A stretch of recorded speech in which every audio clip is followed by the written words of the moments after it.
اخوان غنوريكم شنو لقيت اليوم في ليدل الهربه سريد. لا اكثر حاجه توحشها في الكره الارضيه هذه هي السردين. ما ضربتوش من نهار جيت من المغرب. انا سلاوي اول مره في حياتي غنضرب السردين مكونجلي. فين هي مكاسق الصالحين. السردين كنا كناكلوه بحال الزراعه. اقسم بالله الا من نهار جيت شحال مره كنمشي للمارشي د الحوت وكنقلب على السردين ما كنلقاش. تلقيت اليوم على غفله في ليدل وغنمشي غنديرو في الفران وغنتمتع به واخا مكونجلي. ولكن هانيه قال لك اللهم عظم الفكرون ولا يمشي يهرب لينا في القوقعه ديالو.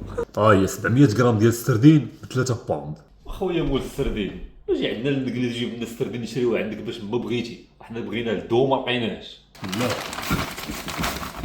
هو سريدلات ملاح الصراحه اللهم بارك. دخلوهم من الميكروويف يديكونجلاو بالزربه وهما ستريدنات ديالي واجدين.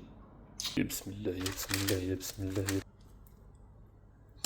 وراني فرحان ما قداني فرحه. اليوم غنضرب سريدلات.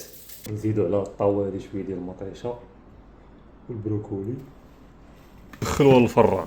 هو السردين كيبقبق ولد عمي. وها هي الطاوه ديالي واجده. الله الله الله بسم الله الله. واه مذاق السعاده. والله جا غنبكي واحد الطرب. السردين والله تا عظيم بزاف.